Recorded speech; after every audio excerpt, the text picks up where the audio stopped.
and welcome to another episode, let's say, of Women at Work with myself, Sonya Barlow.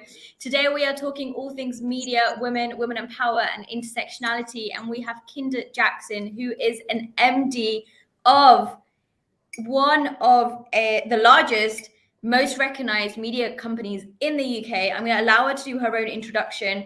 But for anyone who doesn't know these lives, we are doing it as a part of the Changemakers campaign to ensure that we are presenting champions of change in the best light possible. And as International Women's Day is coming up in the next month or so, we want to make sure that we are talking all things women, women in business, breaking the bias, and how we can ensure that we are really getting that equity where it stands. Of course, there was a link that was created before, so I apologize for the tech difficulties. But in 2022, that is still the reality of where we are today. But it's great to see everyone's here. Kinder, may I invite you to the stage for a quick introduction and we can kick off. Hello, everyone. Sonya, thank you so much for having me. Always great to see you. I'm Kinder Jackson. I'm the MD of Digital, Social and Influencer at Brands to Life. Brands to Life is one of the UK's #1 tech PR agencies in the land, and I control the digital, social, influencer, film team, so all the fun stuff. I've been at Brands to Life for nearly 3.5 years now, and have always worked in digital from the days that it was .com only, and lived through the .com crash, and now in PR.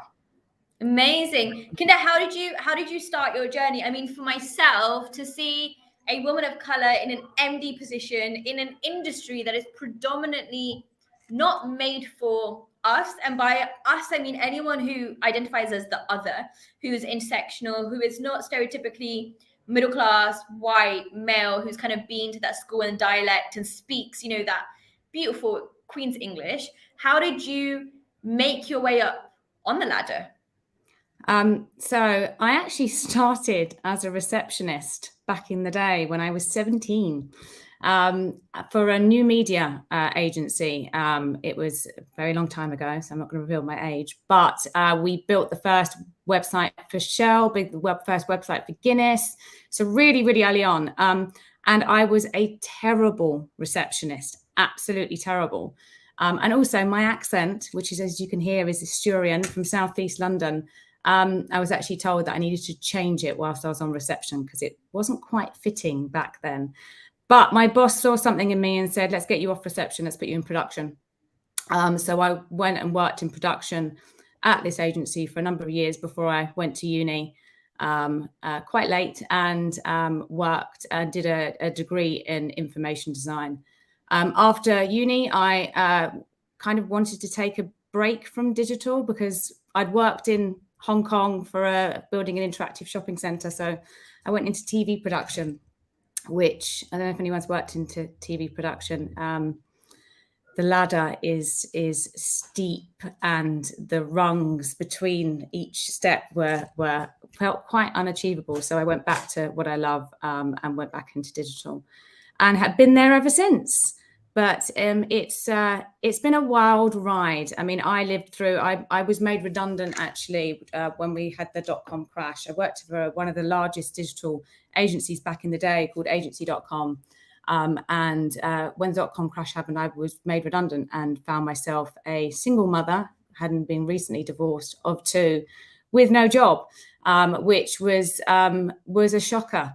So it was hard to get back on the ladder, particularly as a single mother, as a woman of colour. I remember looking for a job that allowed a 4-day working week. Back then, that didn't exist. I remember being told by one of my old bosses saying no one is going to employ you on a 4-day week, particularly as you're a single mum. But I couldn't physically afford to work for more than 4 days a week because childcare for 2 children at the time was very, very expensive. Actually would have been more expensive than any salary that I would have got. But eventually an agency took a risk on me, and here I am today. Amazing. What a great story. And I absolutely think it's shocking that the 4-day-a-week conversation is still occurring today, despite being through the pandemic as a consequence of understanding that we can work from anywhere. I mean, was it Belgium that have just acknowledged a 4-day working week and also said that your bosses and your employers can't message you after work and you don't need to reply back to them? But that's something that we're fighting for in the UK. And just a couple of months ago in the UK, I think it was about 30 to 50 companies have placed themselves into the campaign where they're going to do a 4-day working week for the same kind of salary to see if it works. But we spoke to Charlotte, who is a career coach at LinkedIn a couple of weeks ago, and she also spoke about proximity bias, which I'm sure was even more when you started your career. If you're not in the office, if you're not where people are, if you're not making coffees, if you're not in that room, they're not going to see you, they're not going to hear you, they're not going to want to progress you. Do you think that still exists today, despite what we've been through in the pandemic? From my own personal experience and working at Brands to Life, we've proved that working from home, we can still do our jobs probably even better.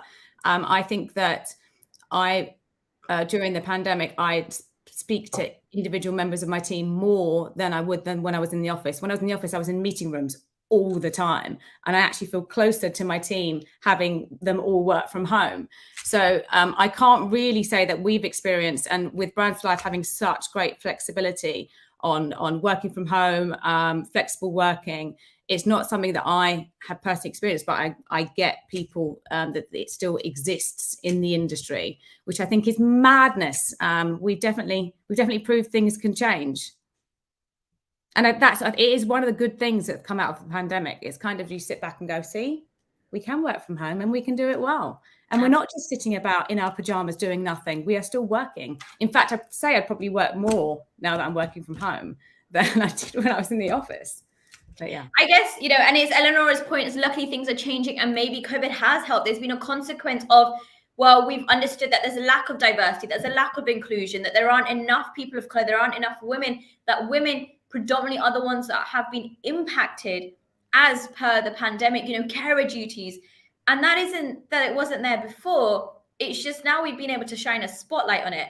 We have another LinkedIn user, I'm sorry that the name doesn't come up on StreamYard, saying, fully agree, our software delivery teams have embraced it. Tell us how you've embraced it. Ask the questions, get involved. We really want to hear from you.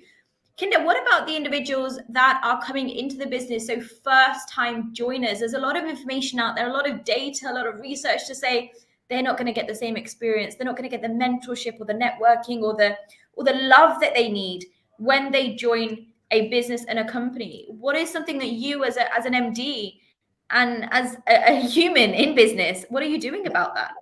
I mean, since the pandemic started, I think I have hired into my team around 15 to 20 people, all of which have joined during the pandemic, all of which are brilliant individuals who we as a team make sure that we are continuously checking on, making sure they're okay. But I did go into the office a few weeks back, and I observed one of them that I had hired right at the beginning of the pandemic, coaching one of the newbies, and just to see that interaction between the two of them was just, I mean, it melted my heart. It really did.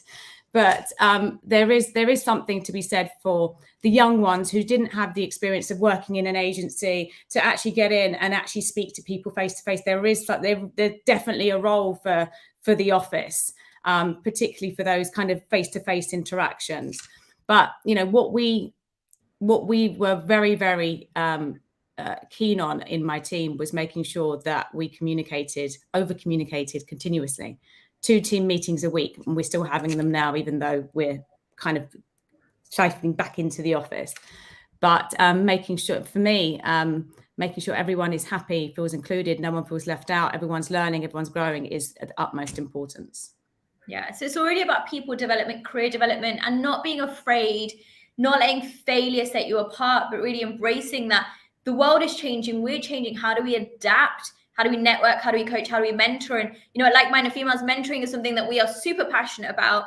Our stats in 2021 told us that 50% of women feel like they need a mentor to enter and progress in the workspace versus 5% of men. And of course, that number only goes significantly up when you are dealing with industries where there's predominantly men. Yeah. Now, I would say devil's advocate. As devil's advocate, I would say, but there's a lot of women in marketing. There's a lot of women in PR. I do see them, but then we kind of don't see them at a senior level. We don't see them progressing when we go up. What do you think that we're doing wrong? What do you think the industry is doing wrong? I mean, again, at Brands to Life, we have our female. Our board is made up of I think it's 50% female currently. So we don't seem to have a problem there. But I have been at companies where there were no females on the board, but yet they were MDs, but they weren't on the board. And I got the sense, I might speak out of turn here, I got the sense that they probably found that women would challenge men too much in the boardroom about certain things. And that's the sense that I got from a place that I worked, which I think was valid at the time. And actually, people need to be challenged. They need to have different voices. Women have got a lot to say. And I think are very, very good decision makers, can be very level-headed. I know I am brilliant at multitasking as a single mother and an MD and everything else that comes as being a part of a woman. So I think women are overlooked, and there has been a stigma, particularly in the kind of creative service industry, that they don't want to hear women complaining. But we're not complaining. We have valid things to say, and you just need to be listened to. Absolutely. And it's, often the case of, well, women are confident, but they're not confident, they're complaining. They're not assertive, they're arrogant. They aren't in a position of power because they don't know. And yet women make up the most. So we women have the most purchasing power, right? We are the ones who are making the decisions of what to buy, what to invest into. We are the ones who are purchasing all the way from groceries and food to fashion and lifestyle. And a lot of the times, I was speaking about this yesterday as a South Asian woman. So I run a radio show called The Everyday Hustle on the BBC, and we were just talking about International Women's Day. And we were just saying, a lot of the time it's mothers in the household who know what's up. Like, they have all the skill set, because they'd be like, here's the pot of cash that you have to make work, be that for groceries, or be that for food, or be that for childcare, or be that for school uniform. Nothing comes cheap and comes easy. And so why do we need more women in that room? Well, representation matters, and you're able to really target those voices. You're able to capture those lives. And you're from my perspective, I love seeing another brown woman on TV. I'm like, oh, if she can do it, I can do it. That's amazing. Like, wow, that changes everything. Do you think that, or let me rephrase that question, outside of the purchasing power, outside of the fact that women have something to say, the new generation of talent want values, they want loyalty, they want sustainability, they want to be seen. How is that helping to evolve the media industry? Oh, I think it's just adding to it massively. I remember being told that women are too emotional. And yes, we can be emotional, so can men. Men can be emotional, but I think we're pretty rational. I think we have lived experience in a number of ways that men haven't, that we can apply to creativity, to processes, understanding and nurturing how to grow talent, being able to be intuitive about how a person is thinking, feeling. I think there are so many qualities in a woman that have been underutilized. And now that we're seeing women, if women ruled the world, it'd be a very, very different place, I think. We are intuitive, we're rational. Yes, we can be emotional, but emotional comes from passion. And a dedication to succeed. If you think about the roles that women have played over the years, it's astounding how the strength of a woman. My dad always says to me, my dad is he was a working man. He worked 6 days a week, but he says to me, I couldn't have done what you did, having 2 kids on your own and being in the career that you are in, and also taking care of your family. I couldn't have done it, even though I'm strong. And my dad is my hero. He's someone that I've always tried to emulate. The fact that he said that to me makes me think, women, we are strong. We have a strength. We're resilient. We can shift what we do. We can multitask. We can pivot. We can also have empathy, and we can also listen and talk. And yeah, women are amazing. They're amazing. Absolutely. Amazing. And something that you touched on, we use the word emotional. I think we need to add emotionally intelligent into that. We are emotional, but that's because we have empathy and we're emotionally intelligent and we have higher EQs than our male counterparts. Now, at the same time, there is toxic masculinity. There is expectation that a man must be XYZ in the room, especially if you're in roles such as PR, marketing. We haven't even touched on hospitality in this kind of women at work life. We haven't even touched on nursing as an example, or doctor roles, or all the different stereotypes that exist. But it really is about acknowledging what our powers are, what our superpowers are, what our strengths are, and how we can make that change in the workspace so we come out of that boys network. Eleonora has a great question. I'm going to invite everybody for their questions because we've got some coming through. Nadash, I see your question too, so that'll be next. Eleonora says, what would you say to women who want to grow in careers and maybe have children? What kind of advice would you give? The main piece of advice I give is stop apologizing for having children. And I think that was something that I was guilty of a lot, that I felt guilty leaving my kids, but I also felt guilty about having kids because I felt like I would be judged, that I wouldn't be able to do my job as well because I was distracted, or I needed to go and pick up the kids from childcare or whatever it was. Stop apologizing. Demand from your employers that you need flexibility. Demand that, I know for a fact that I've got a number of mums on my team. If they need to leave at 4 to go and pick up their kids, fine. As long as they're doing their work, absolutely fine. So demand from your employers that they give you the flexibility that you need, and stop apologizing for being a mum, because actually what you can do as a mum is so applicable in the workplace. I mean, I call myself the granny of the team because I'm a lot older than a lot of them, but I also feel I'm a bit of a mum to them as well, in terms of the advice that you give or the empathy that you show, and checking on their mental health, their career development. So there's so many skills that you learn as being a mum that you can apply to the workplace. But yeah, stop apologizing. Actually, for all women, stop apologizing for who you are. It's one thing that I've definitely learned growing up in this industry. One thing that thank you so much for that. One thing that I still can't get right is how to write emails, right? So a lot of my emails sound apologetic, and that's just me being like, I'm not great at emails. So the last few emails I've written, I kid you not, I've got my other half to go through them, and he will go and he'll strike through it, and he'll be like, look, that sounds like you're apologizing, or you're pleading, or you're being like the emotional, but not emotionally intelligent, just emotional as in not quite skilled in what you're saying. And I'm looking at, I'm like, no, I think I'm being respectful and I'm being empathetic and I'm being kind. He's like, yes, but you're not getting to the point, right? You're not succinct. You're not actually trying to make a point. It sounds like you're justifying your position. And I think that is an amazing, just feedback that no one ever gives you. Like, no one teaches you how to write emails. And yet a lot of the emails we write will be like, I believe, I think it would be great if you could kindly following up on this message. It's like, no, I need this done.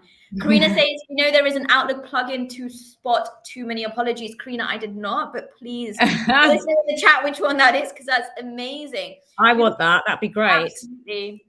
We have so many people watching us, which is amazing. Nadash, I'm going to ask you a question now. Nadash says, how are you measuring women progressing beyond diversity metrics? Making sure that we get women at the top is more than just dialing up representation targets.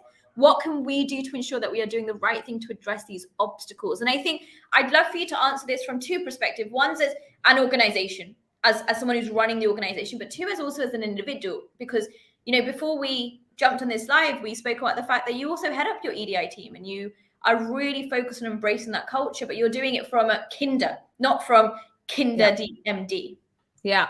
Well, everything I do is Kinder, but I'm in work for a company that's very accepting of Kinder and listens to Kinder. As a woman on the board, we have to take accountability for making sure that we are dialing up representation targets. So it's something that we're constantly aware of and constantly checking and making sure that we are getting it right. There's still a hell of a long way to go, always, but and we do come across a number of different obstacles. I mean, I did have I had a fellow MD come to me recently saying, I'm just not getting the CVs through. I want better representation. How do I get the CVs through? So we tackle that obstacle. We advertise in different areas. We ask our community at work, where should we be advertising? Where would you look for jobs? So, it's all about taking accountability and being conscious of it.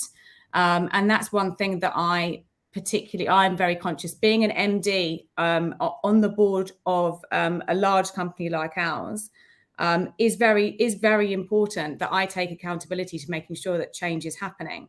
And luckily enough, I'm supported by the rest of my board and my co-founders on that. So I think I'm quite lucky. If you are in an organization where you feel that this isn't happening, demand it. Talk to people.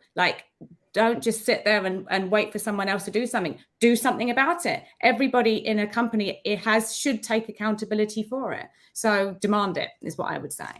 Absolutely, demand it.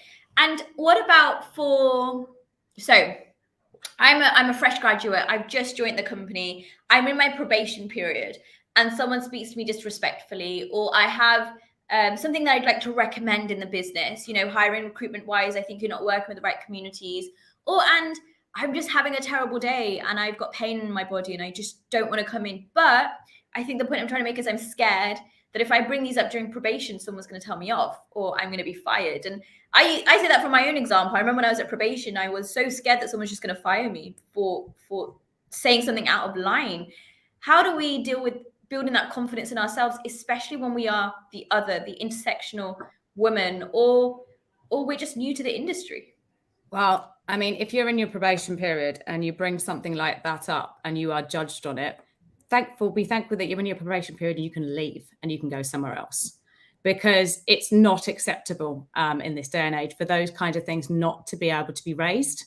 And it's not acceptable for people not to assess the nuances, the needs of individuals and make changes or allowances or whatever that is to make a person's career or working life accessible to them.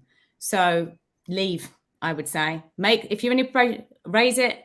If you get pushback, leave, go somewhere else. There are agencies and better places to work that will be accepting. Absolutely. And the fact that as an MD, you've said that, I think is super reassuring. And that's something that we tell our community, our people, our mentees and like-minded females mentoring program to say, you know what, if they don't get you and if they don't accept you and if you're not your authentic self, whatever that means to you, then there's others out there. One of the things that I really want to touch on is, of course, we titled this Exploring Intersectionality, and I don't think that we've fully delved into what that means. Do you mind explaining to us what your version of intersectionality is, and equally how can one consider themselves intersectional? Yeah. Okay. So if you look at me, you see me as a brown woman and you probably wonder where I'm from, but let me just let you know my differing identities, I suppose. So yes, I'm a brown woman, Arab, Palestinian origin, single mum from Southeast London with an Asturian accent. All of these I have faced. I've either had to hide. I mean, after 9/11, being from a Muslim background, Palestinian, one of my uncles told me, don't walk, when people ask where you're from, tell them that you're Spanish or you're Italian, never tell them you're an Arab, because all of these things are identities of mine that I've had to hide because I have been judged for. I'm another one. I come from a working class background. I'm not private school educated. I have a degree from Sheffield Hallam. I don't have a red brick degree. You know, all of these different parts of my identity, at some point in my life, I have felt marginalized for or judged for in some way. And a lot of that now I can say that I'm ashamed that I felt that I had to hide my identity. I'm lucky enough to work in an agency now which fully accepts me, like fully accepts everything about me, including this accent and including my bolshiness. And, you know, if when the stuff was kicking off in Palestine and I went on the marches, my whole team knew about that and, you know, supported me on that. That for me is acceptance, and that's the way it should be. So intersectionality is around the different identities that you carry, and the different things that, you know, but all of those make me who I am. All of those. My Southeast Londonness, this accent makes me who I am. You know, people will recognize my voice on the phone. My Arab heritage means I can cook the best Lebanese tabbouleh out there, and my team would love it if I was to bring it in. You know, there are so many different parts to me that if you were to look at me now, you just think, oh, she's a brown woman on the board and she's probably from some kind of Middle Eastern background. But you wouldn't know that I was, until I told you that I was a single mum and I raised 2 children completely on my own with no support. And 13 years ago, before when I got made redundant, I was on benefits and rolling my 2 children into the benefits office. So, you know, it's those kinds of stories that you hide. I do actually remember having to hide how poor I was when I first got that 4-day-a-week job, going into Primark and buying 3 jackets, a couple of blouses, and a couple of different pairs of trousers, and used to mix and match throughout the week because I couldn't afford any other wardrobe, and I didn't want people to know how poor I was, because I was desperately poor. My childcare outweighed what the wage that I was bringing in, but it's made me who I am today. That, you know, it's made me believe that women can do so much. But yeah, that's what I mean by intersectionality. People don't really think, you know, they may look at someone and go, oh, that person's gay, or that person is from a Jewish background, or that person they don't actually know everything else that's going on with that person. So having to not make allowances, but making space for those people. Thank you so much for sharing. And I'm just sitting and inspired, being like, it's amazing that you've been able to embrace the different identities. So intersectionality, as you've mentioned, is a term coined by Kimberly Crenshaw in 1989. It's simply an analytical framework or an understanding of how someone's social and political identities overlap, their categorizations overlap, and then as an individual, because of those overlaps and interdependent systems, there's discrimination or disadvantage. So it's in this kind of sense, right? Kinder is disadvantaged because she's a woman, then she's a brown woman, then she is a single mother, then she is of Muslim kind of faith, and then she's from working class. So you're not only is she having to deal with the barriers that women face, but you're having to deal with the barriers that every other intersectional dynamic faces. And then it's not a one-size-fits-all approach. And that's really important for us to point out, is nothing is a one-size-fits-all approach. This Woman at Work series is us starting the conversation so we can bring these issues to light in half an hour on LinkedIn, which is the business platform to go to. But most importantly, so that we can embrace the conversation and ensure that everyone is recognized for who they are. Nadash says, I'm super passionate about intersectionality. I just don't understand how companies promote an inclusive environment without implying an intersectional lens. Without intersectional lens, D&I initiatives are whitewashed and don't recognize the fact that more than one thing can compound women's negative experiences. Absolutely. And this is where we're starting the conversation. Kinder, if you could go back to that self of yours, when you were walking into your 4-day working week, when you were facing, you know, desperate kind of poverty, when you were going into Primark and buying all those clothes, what would your advice be? Because I think your advice not only captures where you are today, but it will also help everyone else who's listening to be like, you know what, you just got to stick out a little bit. Well, to be honest, the world back then was very different. So I don't think I would have done anything differently. I still would have hid that I was poor. I still would have, apologized for being a mum, because back in those days, it was a very, very, very different landscape. but I survived. I found ways to survive it. I found ways to push myself forward. And I was, and I didn't hold back. I was promoted. I was leading teams. I was mentoring people. I do remember I made a few very good friends, women that I admired. When I saw a woman in the workplace that I admired, I clung on to them. And they are still friends to this day. And they helped me navigate the world of being a woman at work. I found fellow mums. I found fellow people. I found people that could relate to me. And I asked them questions and they guided me. If there was something that I was unsure about, I would go to them and say, what would you do in this situation? Even though I did a lot, I had help from people. And I think that's what women should do. Ask for help, find people, get a mentor. Mentors are brilliant. Make friends if you can. I mean, for me, a load of my friends now in my everyday life come from my work. Those people that I've connected with, those people who have helped me, those people that, and I feel now proud that I can now mentor other people. Find fellow women, I think is my advice. Thank you so much. I mean, we're just getting so many comments through. Love this, Kinder. So inspiring. Everything is on point. We've also come to the last minutes of our half an hour. We keep it short and snappy because, of course, it's like a lunch and learn session. Enjoy your lunch or your breakfast or your dinner, wherever you are in the world. We've got people from New Freedom PA. We've got people from Albania. We have somebody who's joining from Pakistan. We have somebody who's from Zimbabwe, from the UK, which is amazing. And thank you so much that we're there. There are a lot of questions that are coming through, and I'm very sorry that we can't ask everyone everything, but we will make sure to take your questions away and reconsider them in the blog that we'll be writing post-event. On top of that, if you would like to get involved with our LinkedIn Lives, I've put the link in the comments, as well as the mentoring program that Like-Minded Females are running. Kinder, one final question for you before we leave. The International Women's Day theme this year is to break the bias. What are you going to be doing as Kinder Jackson to break the biases for women in media, for representation in media, for intersectional individuals that are ready to embrace their future and their future of success? What is it that Kinder's going to be doing? Well, I'm not going to be doing anything in particular for International Women's Day because it's not just for one day. I think that what I'm doing with the D&I task force at my company, continuing to do stuff like this to raise awareness, being way more aware of what we do. I want to be able to mentor more women as much as possible. Anyone wants to follow me on LinkedIn, you can. If you want to ask a question,